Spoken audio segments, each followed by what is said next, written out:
Good morning. Good morning. Welcome to the Unitarian Universalist Congregation of Venice, which we also call UCOV. My name is Eileen Leapley, and I'm honored to be your worship associate for this morning. We welcome all of you to our service, especially those of you who are searching for a spiritual home. Many of us were once too seeking, looking for something larger than ourselves to which we could belong, a sense of rootedness to hold us as we create meaning together.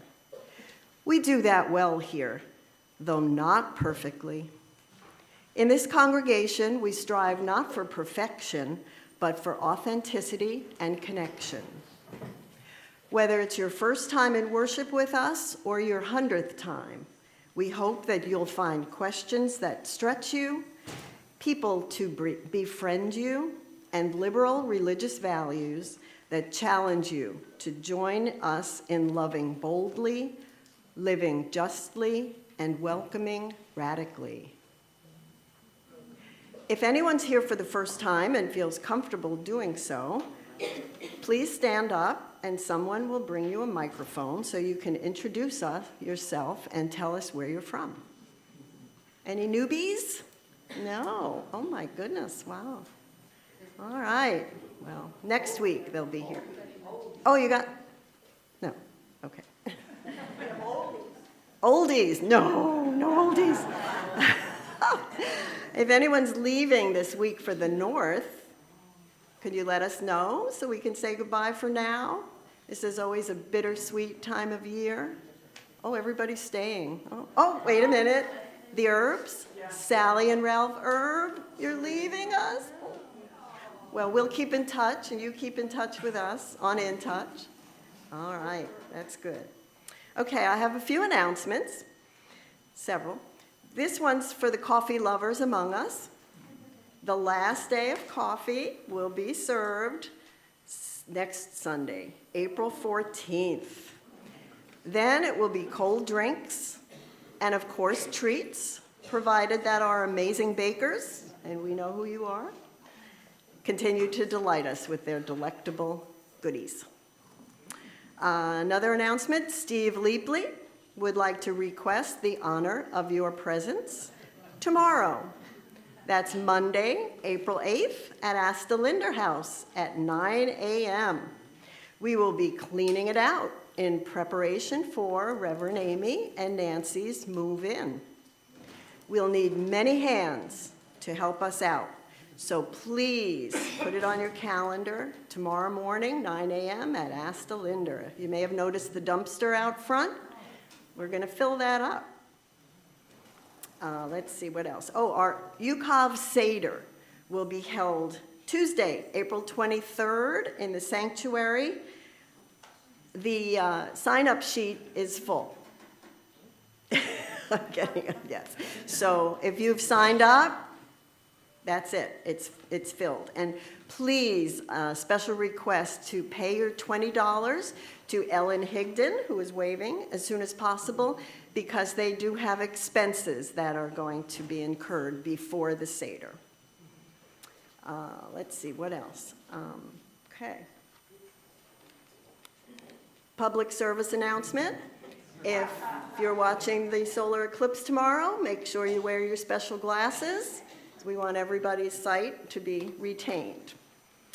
I have a quick one more. This is from Cindy Bauman. Raise your hand, Cindy.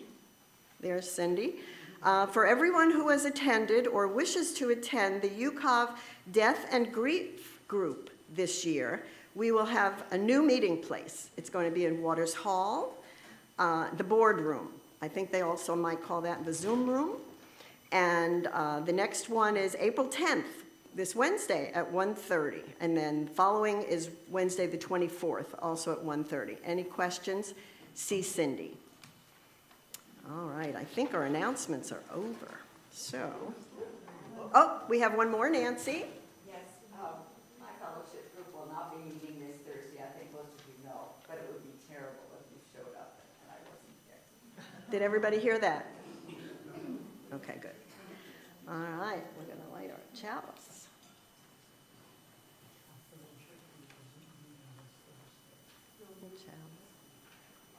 Ooh, thought it wasn't going to happen. For holy days on which we tell the old stories, we light the flame. For Passover, which reminds us of the courage and strength of those seeking freedom in the past, we light the flame. For those seeking freedom today and in the future, we light the flame. For gathering today in sacred community, we light the flame. For the opportunity to remember the past and to change the future, we light the flame.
Well, good morning, everyone. The holiday of Passover is late this year. It moves in it doesn't stay on the same days on the American calendar every year. This year it's late. It starts at sundown on April 22nd. And today we're going to be talking about the Passover story as something that's not way back there somewhere. It's something that still impacts us today, and it has information we need today. It's living. And historically, the Egyptian captivity and the flight to freedom of the Hebrew people would have happened over 2,000 years ago.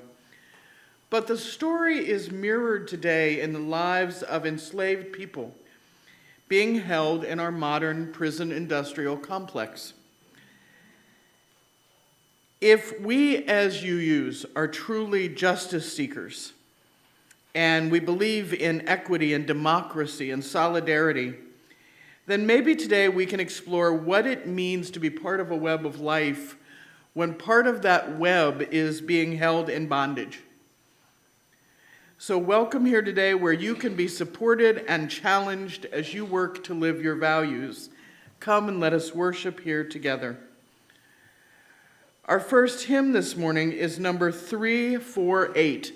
Guide My Feet. So please rise in body or spirit and join in singing number 348, verses 1, 2, and 3.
This is the time where we take our offering, and as always, our offering words are given with levity because giving shouldn't hurt.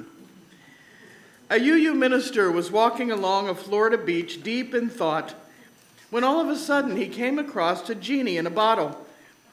And he quickly rubbed the bottle and the genie popped out and said, "Thank you for releasing me. In gratitude, I will give you one wish." The man thought for a minute and he said, "You know what? Build a bridge to Cuba so that I can drive over anytime I want and go get some fine Cuban cigars." And the genie said, "You know what? Your request is impossible for one humble genie.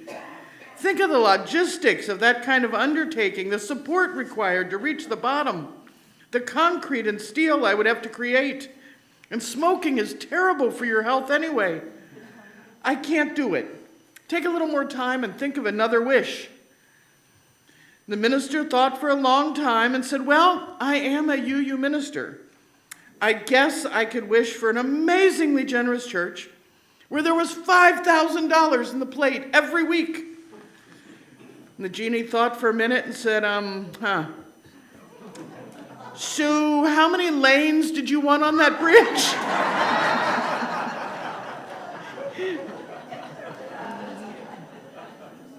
So given that I haven't found any bottles lately, the morning offering will now be given and so gratefully received.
Thank you so much for these gifts and for absolutely everything that you do for the life and the work of your community.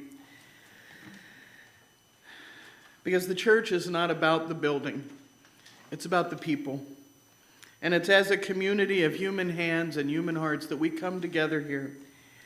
And we share our laughter and our tears.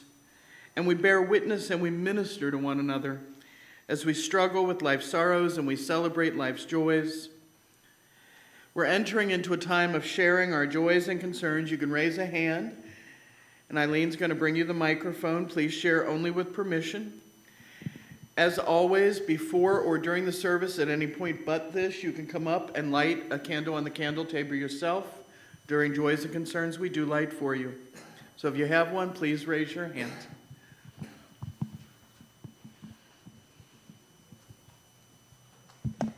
Hi, just to report that John is laboring under a bronchitis episode that's lasted about a week. He's Zooming from home. The good news is that he is now on antibiotics. Give him a hug for us, a collective hug. You got to cough a little. Hi, this is Pat Wellington. I didn't know we were going to be speaking about prisons today. But I'm remembering my friend, John Hannibal Tillman, whom I visited in Trenton State Prison once. Sorry. I was a pen pal of his for about 30 years, and he finally died in prison of cancer. But I'm thinking about all the people who are in prison today on this beautiful day. Thanks.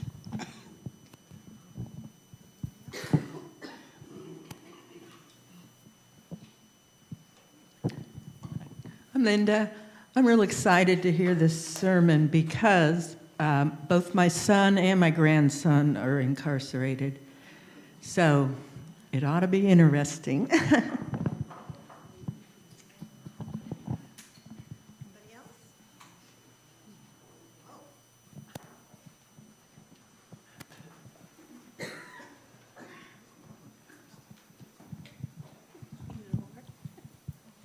Hi. My husband died a year ago on Christmas. Today would have been our 50th anniversary.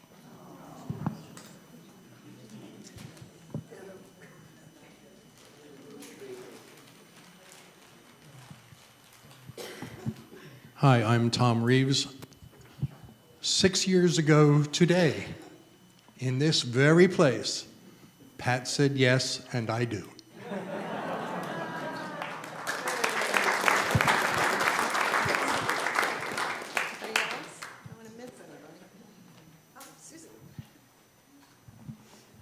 I guess you could qualify this as a concern, that I'm concerned for your eyesight, and a celebration because we're going to have an eclipse. The last eclipse, I was not in the path of totality, but I was close enough that, like we are going to be, that we could see some of it. And I didn't have glasses, but ex-science teacher here, nature can provide a pinhole camera for you. I was able to watch the phases of the eclipse last time on my driveway through the tree leaves, acted as pinhole cameras, and I could see it on my pavement. So if you can come up with some sort of pinhole camera or natural pinhole camera like the leaves of a tree, you'll be able to safely see as it you know, if you can make enough of a pinhole with your fingers, maybe even, yeah, but it you'll be, or you can create one, but nature will create one for you if you have a good background beneath a tree. So enjoy it tomorrow.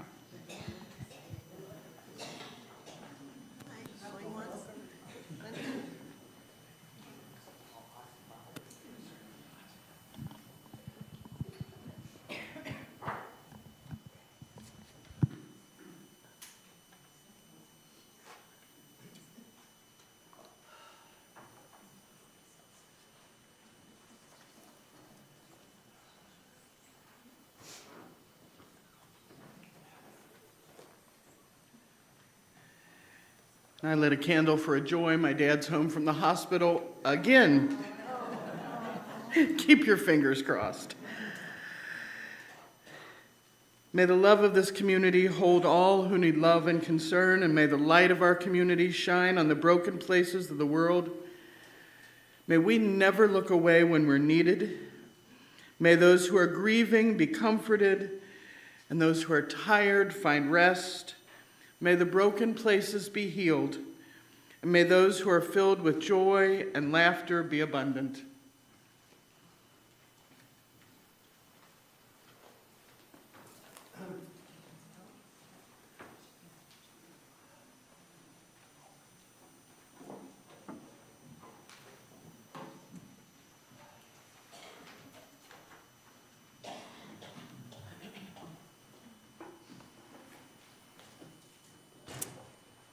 This song is entitled Bashana Haba'ah. It's a Hebrew song that the title means next year, and the chorus is wait and see what a world this can be if we share, if we care, you and me.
Thank you, choir. That was beautiful.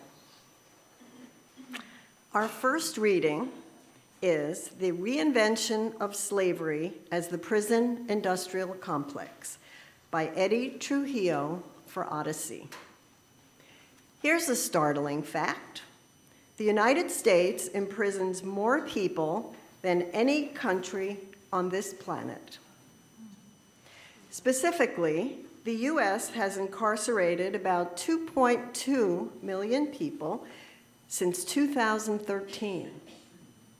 To put that into context, the U.S. holds about 5% of the world's population, but they've locked up about 25% of the world's prisoners.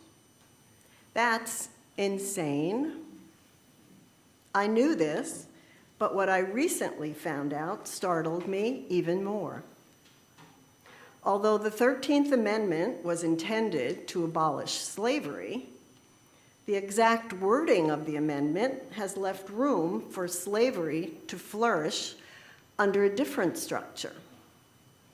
Section 1 of the amendment states, "Neither slavery nor involuntary servitude, except as punishment for crime whereof the party shall have been duly convicted, shall exist within the United States or any place subject to their jurisdiction."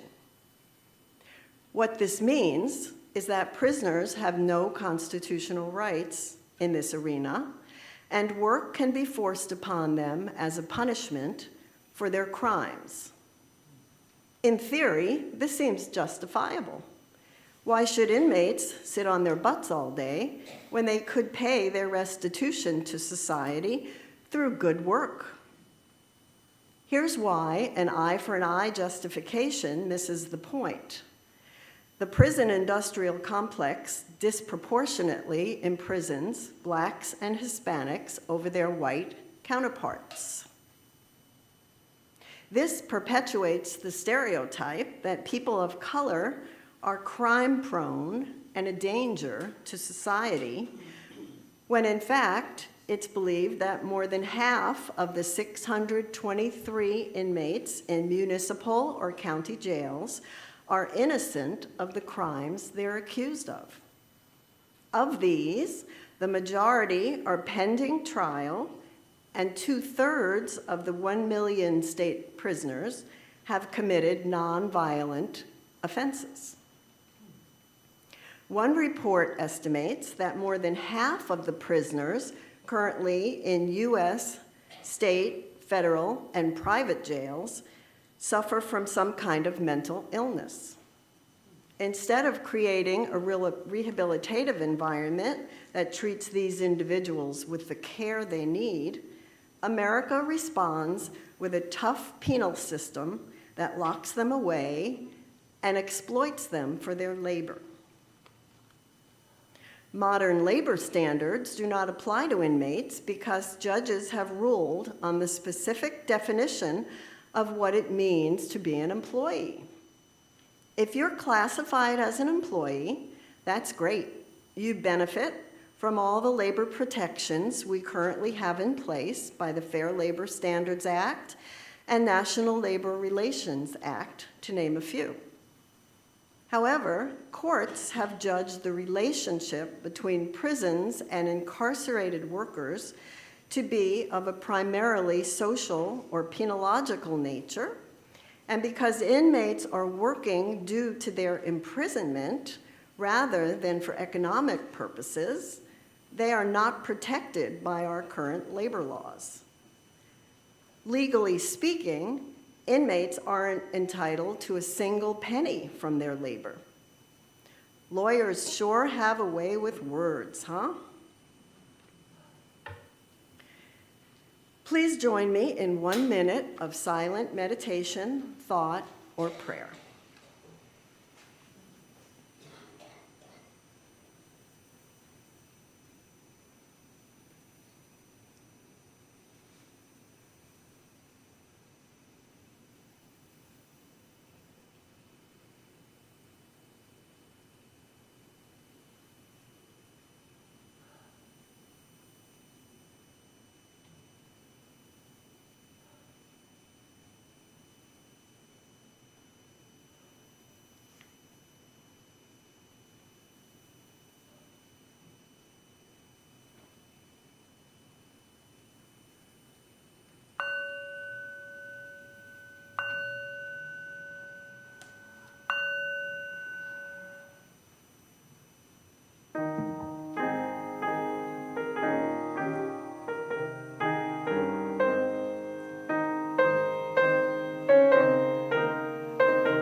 Our second reading is from The Prison Industry in the United States, Big Business or a New Form of Slavery, by Vicki Pelaez for Global Research, February 24th, 2019. Prison labor has its roots in slavery. During the post-Civil War period, Jim Crow racial segregation laws were imposed on every state, with legal segregation in schools, housing, marriages, and many other aspects of daily life. Today, a new set of markedly racist laws is imposing slave labor and sweatshops on the criminal justice system, now known as the prison industrial complex, comments the Left Business Observer. Who is investing?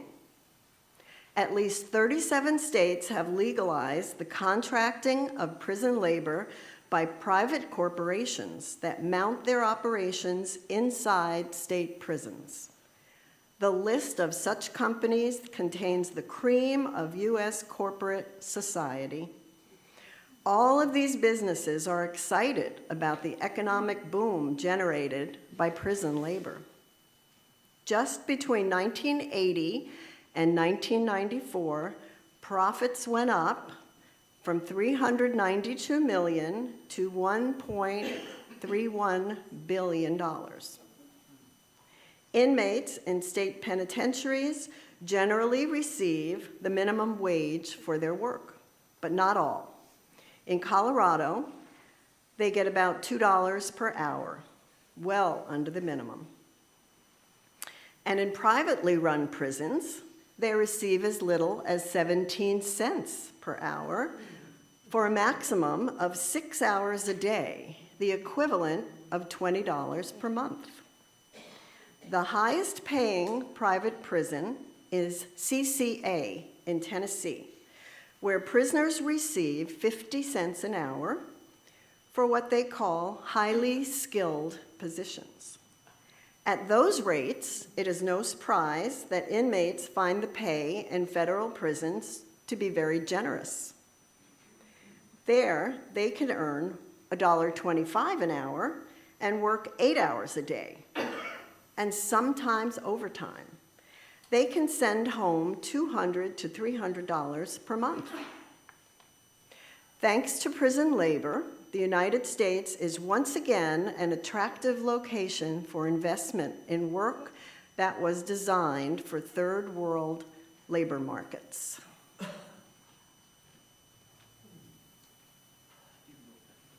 Please rise in body or spirit and join in singing number 1002, Comfort Me.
want you to tune your minds to a year way back, 1313 BCE.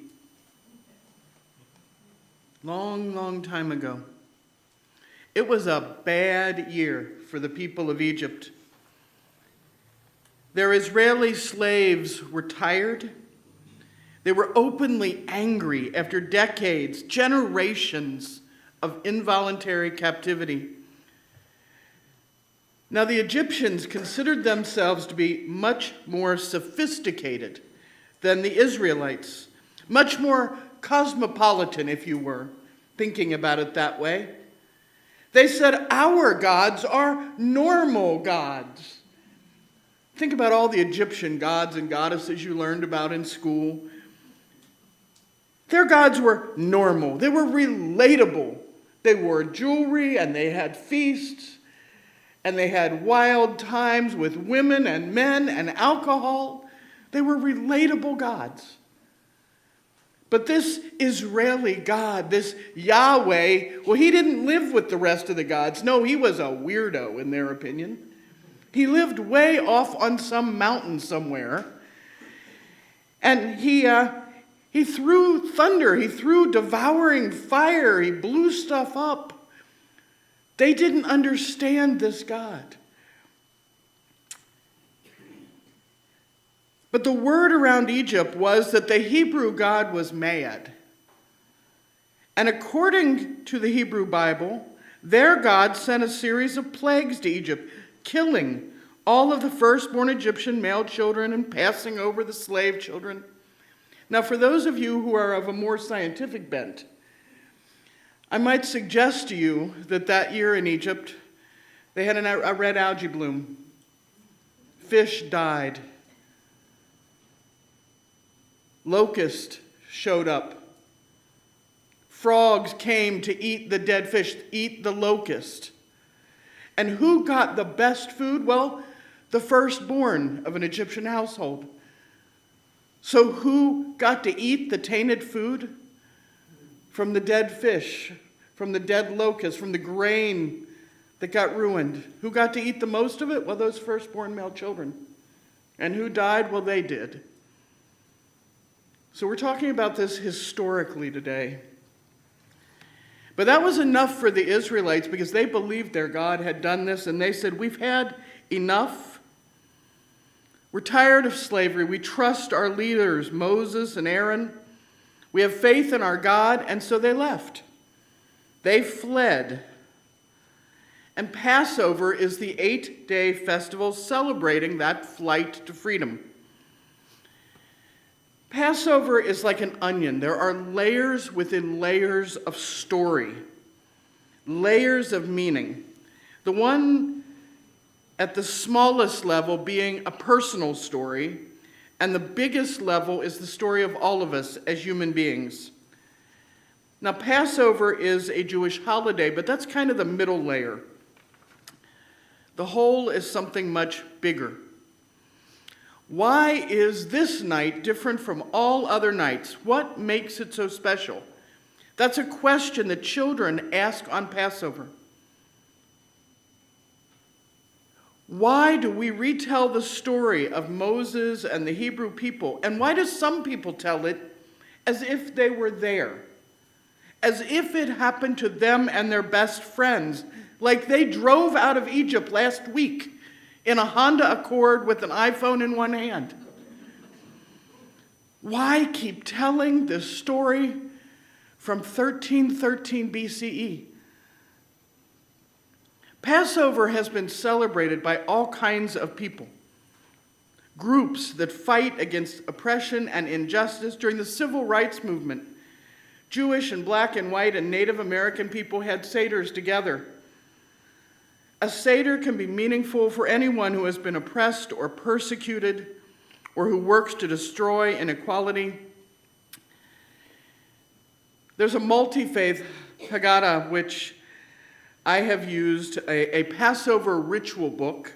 And for those of you coming to our Seder, you will see one that we will be using.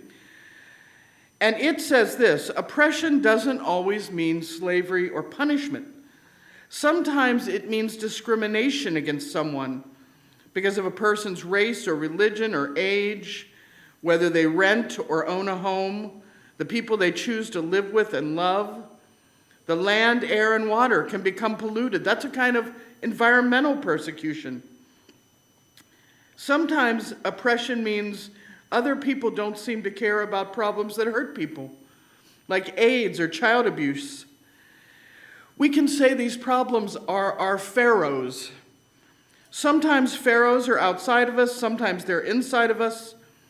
Being addicted, feeling depressed, having bad habits, that can feel like we have a pharaoh. To break the chains of our own slavery, we have to admit that we're in chains. Now, in telling the Passover story, it's traditional to refer to Egypt as a Mitzrayim, which means a narrow place. So the children of Israel went down to a narrow place and then were freed and able to move forwards and lift themselves up. So the innermost level of Passover is about us as individual people. We celebrate the story, we celebrate the holiday because we were and we are in bondage, all of us in our own ways. How many times have you wanted to make a change, to try to do something new, and you stopped yourself because it was too risky, because you might lose what you had, because you were too afraid? That's a pharaoh. That's a narrow place. That's your bondage. Rabbi Nahum of Chernobyl, who was a Hasidic rabbi, says this: "Once there was a man who had very little. He struggled and worked and studied every day of his life, and his hard work paid off. He was able to build a home at long last with big gates against the robbers, and he had servants to carry out his business in town. When it was finished, he moved his workbench and his bed to the rooftops where he could enjoy the breeze. And one day he looked down from the rooftop, and way below in the dirt, he thought he saw a glimmer. But he said to himself, if I should open the gates while the servants are away, thieves might take what I have. It's nothing but the sun. And so he turned away and went back to bed, and when the servants returned, they didn't see the glimmer, and they trampled the place where it had been, and the large and perfect and precious stone which he had seen was pushed into the mud, never to be found again." When a person is standing on a roof and a precious stone lies in the ground, they are not able to take it unless they go down to where it is. Sometimes you have to risk. Sometimes you have to walk away. Sometimes you have to step down or fall down so you can go forward. And I want you to think about this a minute. The Hebrew people were not that different than we are today, than you are today. Do you really think that every one of them, you hear the story and it's all clean and nice. Oh yeah, we told them we're going to leave. Moses got them, they left. It was not that nice. Not everybody would have wanted to leave. Think about it. Some of those Israeli people had money. They had house servants of their own. Some of them had just gotten married, just bought a new home, just got a new flock of goats. Some of them had just learned to play a musical instrument and gotten hired by a wealthy Egyptian family. Some of them had it pretty good. Some of them loved Egypt. No one had them chained. There weren't guards on their homes. At any time, any one of those families could have pretty much just walked away into the desert. Why didn't they do it? Because leaving might be worse. They stayed until Pharaoh said go, and someone led. We're held captive by a lot of things. Destructive jobs, hobbies that are no longer enjoyable, relationships, religious beliefs, expectations about the behaviors of others, our own possessions, privilege or lack of it, race and class. We all have our Egypt and our Pharaoh. And life can send us plagues or part the sea, but if you refuse to move through the narrow place, To walk away from your Egypt, you'll still be standing there when the waves come rolling back in. No God is going to drag you. No spirit of life is going to provide you with a horsey and push you up on it. The inner level of Passover is the celebration of your own power to walk away from slavery in your own life. It's a celebration of your own agency. The next level of Passover is the story of oppression and action in the world. The story of every group, every people, every minority held in fear and violence. It's the story of every them and they and those people that have been othered and demonized and who cry out to be free. The Jews in Egypt, the Palestinians in Israel, American black men dying in the streets, transgender people, poor people, indigenous people, asylum-seeking immigrants, prisoners in America in for-profit prisons. This level is a reminder that some stories are larger than our own, and we're called to hear them in their own words, just as we hear the story of Moses. It's not for us to decide what the story is, but to honor it. And this level of Passover, it's a reminder that we're here to give voice to the voiceless, to stand with the powerless and the oppressed, to make it possible for them to speak, not to speak for them. Read the story in the Hebrew Testament. Hear the words of captivity and plague and the Exodus, and then listen to your own life. Listen to similar stories of captivity and the quest for freedom, because they're happening right now. There are people who are being held in slavery here in America. According to Madison Pauley, writing for Mother Jones magazine in the early 1980s, Corrections Corporation of America pioneered the idea of the for-profit prison. You just sell it like you were selling cars or real estate or hamburgers, one of its founders told Inc. magazine. Except it's not hamburgers, it's slave labor. Today, corporate-run prisons hold 8.5% of America's inmates. Pauley writes, as it did during at least the previous 5 years, CCA's annual report in 2014 flagged criminal justice reform, including drug decriminalization and the reduction of mandatory minimum sentences, as a risk factor for its business. Chris Epps, Mississippi's prison commissioner and the president of the American Correctional Association, was charged with taking kickbacks from a private prison contractor. Now, our readings this morning were really clear. Our law allows slavery. It allows slavery in the prisons. But the for-profit prison model needs prisoners to make money off of. And if there's not enough, they aren't profitable. They need people to be sentenced to prison. They need people they can pay 12 cents an hour. These are some pretty uncomfortable statistics. Private prisons in the U.S. incarcerated 128,000 plus people in 2016. Since the year 2000, the number of people housed in private prisons has increased not 1, not 2, not 5, but 47%. 19 of the states with private prison contracts incarcerate more than 500 people in for-profit prisons. Texas incarcerated the largest number, 13,692 people. Now, the average normal rise in prison population has been 9%. The number of people in private prisons, again, 47%. The for-profit prisons don't want a democracy. They don't want equitably applied laws. They don't want prisoner advocates and reasonable sentencing guidelines, because every prisoner that gets out is an asset they can't sell. They're selling the work of people. People are the commodity.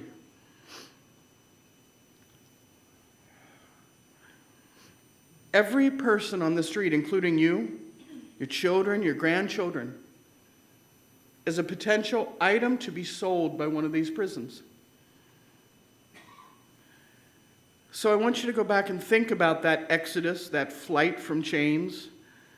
Celebrate the stories that aren't your own, but that give you a large picture of the world you live in. Because that's that last level of Passover, the story of us all. The outermost skin of the onion, the shape that holds the rest. Passover reminds us that we're all human, all held in one web. We eat the bitter, we drink the sweet. We all love the joy of gifts and fear the loss of things we care about. We together are held by the same human frailties, one family of all life. Passover reminds you that you're not alone in your joy or your sorrow. And it reminds us that if other people aren't free, then you too remain at that narrow place. Each layer is shaped and distorted by the layers below it. As long as they're slaves, we're not free. As long as human beings can be bought and sold, we are in captivity. So grant yourself this. Come down from the roof, take up the precious stone. Squeeze through the narrow place. Fight for your freedom. Fight for the freedom of every person held in slavery. The sea is split. Walk through while the water is rolled back. Take everyone with you. Leave no one behind. And I won't say amen because we are not finished. The work of justice is ours, and we have to engage in it over and over and over. And so rather than amen, I will say the traditional words, next year in Jerusalem. Next year, may this struggle end. Next year, may we all be free. Next year, no matter who you are, may we be able to meet in peace in a place we love together. Next year in Jerusalem. Thank you.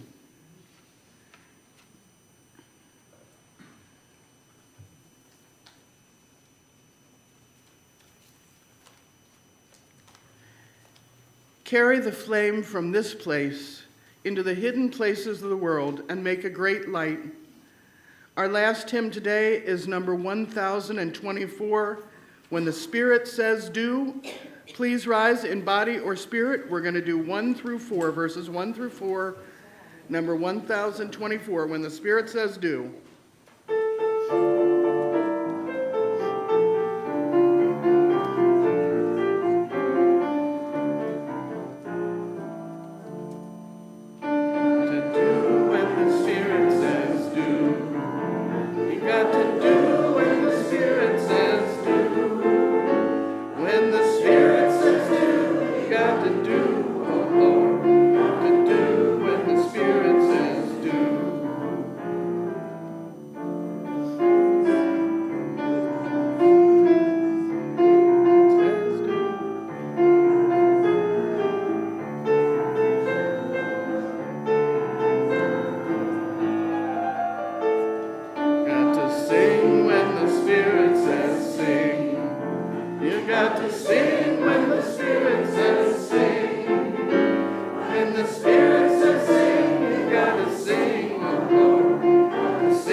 kingdom is coming, and we know it because we will be the ones who bring it.